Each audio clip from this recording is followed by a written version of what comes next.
right, let's talk about game totals. Any that you're eyeing today, Nick? I mean, that Hawks-Knicks game has the highest one, 226.5.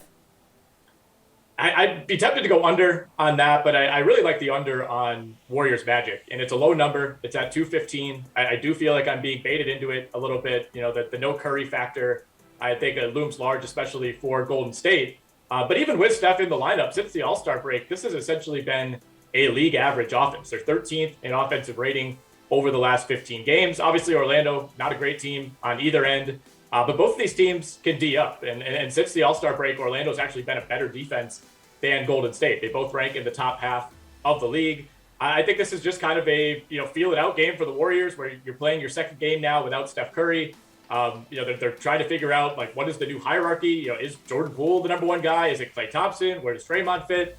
And then on the other side of this, you have the Magic, who just put up 90 points against OKC in their last game on Sunday. So I think this is a game that Golden State finds a way to win, but it's not exactly a pretty one. All right, Matt, looking at these game totals, what do we think?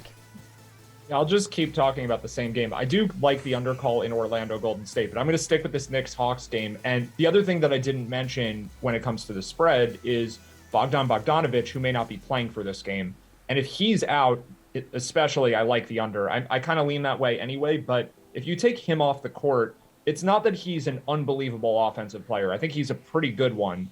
But DeLon Wright is the backup there, and I think he could be the one who picks up those minutes. DeLon Wright is a really good defender and probably the best defender as far as guards are concerned on this Hawks team. So part of the reason I always like the under when Trae Young doesn't play, yes, it's because Trae Young is amazing at offense and not so good at defense, and when you remove him, the team just has less points scored on both ends. But part of that is DeLon Wright's effect, where he is a defense-first player. So switching from Bogey to DeLon Wright would be a pretty good bump for the under. So I'm kind of just interested in that news for that bet there.